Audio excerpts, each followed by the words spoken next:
Tuolla pajassa veistetään arput. Alatte niistä, kun on katsottu paikat.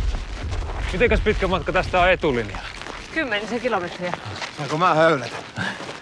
Se on nimittäin melkoinen höyläkeisari.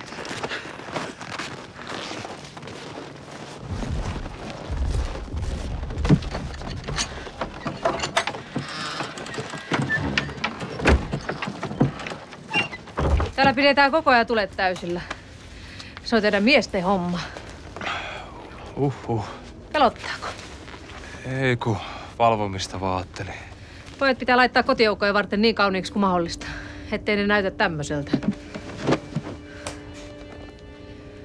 Jos päästä puuttuu paljon, niin sinne pitää laittaa täytettä.